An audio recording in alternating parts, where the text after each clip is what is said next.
Gonna stay for now. Okay, so now hopefully you'll get to see some, hopefully all, of how I go about aligning the case and everything. Now, stick her in, pull the rim back up against the inside vertical face of the jaws, tighten down the chuck just enough to keep it from flopping around in your way.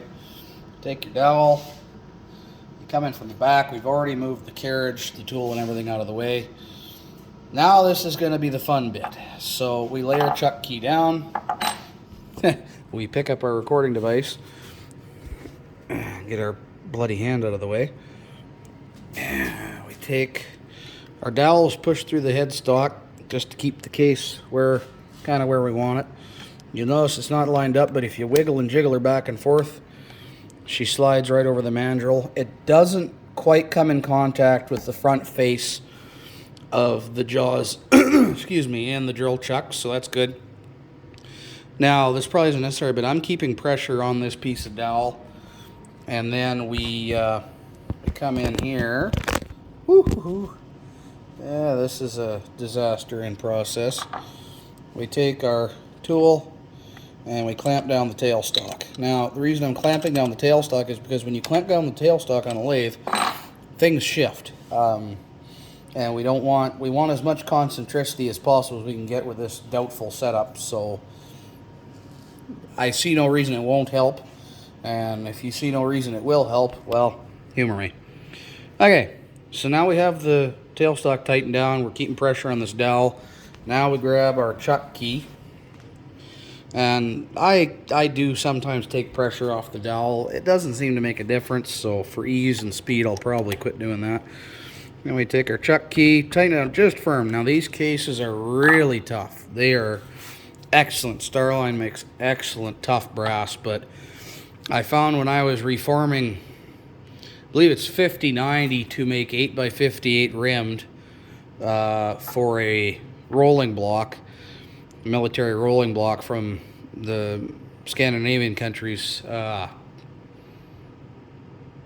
It's a Danish cartridge, but I'm pretty sure it's a Swedish rolling block. Anyways, I found with Starline brass, you had to anneal it before you even started forming, which is very much contrary to what is written and word of mouth information from many sources, from people with actually with experience too. But hey, that's what I had to do.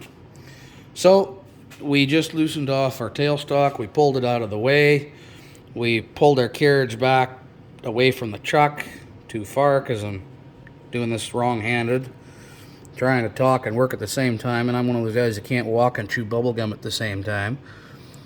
Okay, close enough. Turn the lathe back on. Again, we come in here, bring the tool until we just hear, see, or sense it's starting to make contact. Maybe you can hear that, maybe you can't. You can see that little shiny line. Come back out. Judgment call. 2, 4, 6, 8-ish thou. And we start all over again. So there you go. That's my method. Like I said, it's a bodge, but hopefully it helps somebody out there. It proves interesting, and forgive my rambling. But this little lathe is ideal for these kind of projects, and if you're going to get into, well, this is a little extreme, but for example, I use this lathe to actually trim 3/48 to length after fire forming.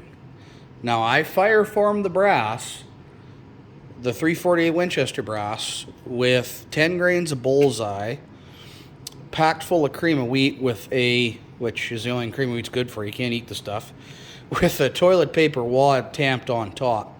Just a regular large rifle primer, and I fired that holding the rifle straight up just outside my front door. And they formed okay, but they didn't form fully. Like I said, that brass is bloody tough. What that did is it actually, the front part of the case was in the neck portion of the chamber, and it actually had obturated nicely into the lands and grooves in the throat area, and the first lands and grooves for the first 3/16 quarter inch of the barrel. That's a full-length 348 Starline case in a Nuberti 4575 reproduction. Winchester 1876. And that also, because my understanding is there's some discrepancies in different years of manufacture of the Nuberti rifles, whether their chambers were closer or farther away from what passed for original Winchester specifications. Again, we're talking a reproduction of a black powder firearm. Tolerances weren't what they are now, and black in its way was much more forgiving. Anyways, that's a little bit of opinion, or a whole lot of opinion with a little bit of experience. Anyways, fireforming them full length allowed me to go and cut the case to where I thought it should be, what I liked, and what worked for me. Rather than going off the book and finding, oh hell, I'm 50 or 100 thou short, I could have got more neck in it, more neck tension on the bullet, which with a not heavy but a moderately recoiling lever gun in a cartridge with a very heavy bullet, sometimes you need all the neck tension and crimp you can get. With a jacketed bullet, lead bullets, the brass case grips better, the crimp grips better. That's my opinion anyways. So yeah, that's kind of the story. It's not all the details. If anybody's interested in more, there's huge resources online. I'm by no means an expert, not even really a gifted amateur. I'm just somebody plodding away, learning from his mistakes, reading as much as he can, putting it into practice and finding out what did or didn't work. Sometimes figuring out why, sometimes not.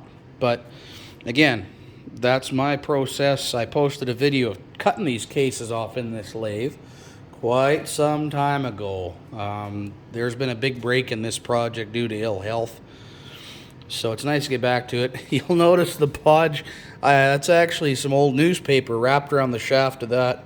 I'll call it a boring bar in this Armstrong, sorry, it's a Williams holder, Armstrong style, I guess, to make it hold. And really, again, it's kind of like the old boys talked about, if you're clamping something and even in a vise, to use a piece of paper or wrap the part in a bit of emery cloth and then put the smooth part of the emery cloth against the jaws of whatever your tool, whatever your tool holding device is, it's holding the tool you're trying to make larger or stay in place. Anyways, the paper actually, really, in a lot of circumstances, actually helps it grab better.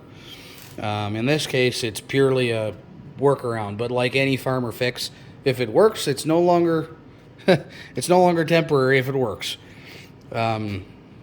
So, and I never hope to have to go through this again. So in the future, we'll be using 50 Alaskan or possibly 5090. If I can find a source up here in Canada of decently priced 5090, or sorry, decently priced 50 Alaskan. I probably called it 500 Alaskan too. 50 Alaskan. That's supposed to work a treat.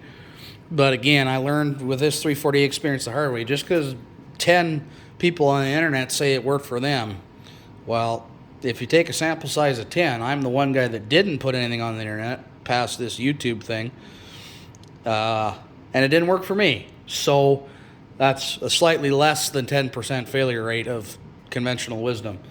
But I'm here to tell you, in my Nuberti rifle, reforming this 348, there's a hell of a donut right there left where the neck and the shoulder juncture is, and it makes it impossible to chamber even ammo loaded with a 4.52 or 4.53 diameter plated pistol bullet intended for like the 45 ACP or the 45 Colt. That's why I had to do this. I figured, okay, if they chamber the undersized bullets, I'll fire form them with that. I'll get some shooting in. I'll get the sight in the rifle kind of half-assed, and it'll be fun. But as luck would have it, out of the six or so I loaded, 4 at least would not chamber for love of their money. And I mean, they stopped again, 3/16 to a quarter inch shy of the chamber. Funny how that measurement keeps coming back up. Anyways, this is my setup. Just a bodged together thing, but I'm having fun. It's working so far. on a sample size of one case fired a couple times and another case judged to be worthy. If this doesn't work, I'm out nothing at this point other than my time and frustration, because these were not usable the way they were at all. And to have gone through all this work, trial and error, learning, thinking I knew what I was doing and learning, no, in this particular case you don't. I'm out money, I'm out time. But if this works even half, you know, again, I shouldn't say that. It's ones or zeros. One, it works, zeros, it don't. If it works, it works. If it don't, chalk it up to learning experience. And the old hand loading thing, anything to do with firearms for that matter, try a couple, 4 or 5 cases, bullets, loads, whatever. Don't go through the effort of making a whole bunch of stuff up. You'll get in the hole I did where, yeah, I've processed 50, 60 cases, fire formed, trimmed, annealed, sized, trimmed again, dechamfered, deburred, or chamfered and deburred, went to load, and well, crap. So, in fact, you can see here, before I forget, that bulge right there in the just below the shoulder, these cases were already fire formed once, if not twice, in my rifle. This is the second or third fire forming with that same load, 10 grains of bullseye. I'll say, oh, well, obviously you're not using sufficient powder and or pseudo projectile, because the cream of wheat just, for lack of a better term, creates back pressure. Let's leave it at that. That's not the right term, but that's probably, most folks will understand that terminology. To make it so the pressure stays in the case and stays at enough level over enough duration to actually obdurate the case out to the chamber walls. So it's be interesting. Reading online, guys say, oh yeah, it took me 4 or even 5 or 6 firings of decent smokeless 45-75 loads to get 348 brass to fully form out from basically the web area forward to the neck shoulder junction to my chamber. I really hope that after I get through 1 or 2, probably by the time these fully form to the chamber, fully fire form to it, I will probably have to anneal these again. And I'm praying like hell these non-concentric, off-center, thinner on one side, thicker on other necks that have been exacerbated by this boring process hold up. Hopefully they don't work hard and crack right away. And again, bless Starline for making this kind of stuff, because where would us crazy buggers be without them? Like you can see the residue from the primer in the primer pocket. These are been fire formed. Anyways, this video is too goddamn long, too rambly, all over the place. Hope it works. If anybody has any questions or anything, which why you would ask a fool like me, I don't know, but put her in the comments or something. I'll try to answer them if and when I can, how I can. If I don't know, I'll tell you I don't know, and encourage you to go find out for yourself. But this has been fun, all frustration aside. And I got these 2 and then a couple more to do over here. The botch job ones, those are, yeah, I loaded 6 because those are the 4 prime ones. I took the decapping stem out and squeezed them back down. That's the other thing. These cases, after being fire formed for the 2nd or 3rd time in the Uberti chamber, were full length sized. I tried boring out a case that had just been fire formed and had not been sized in any way. Disaster. Did not work. I believe some concentricity to, I don't know if it's the rim or the case body. Probably the case body, because this 3-dot chuck's basically just clamping on this bulge here. We seem to have restored some concentricity to the cases, and it just worked much better. Like, it didn't tear, the boring bar didn't catch. Swarf didn't seem to get in between the boring bar and the back side of the case and flare the case out as bad. It still did, And this boring bar just barely fits in there. It's good. It's good for center height. But as you can see, it's width because of that neck made into it.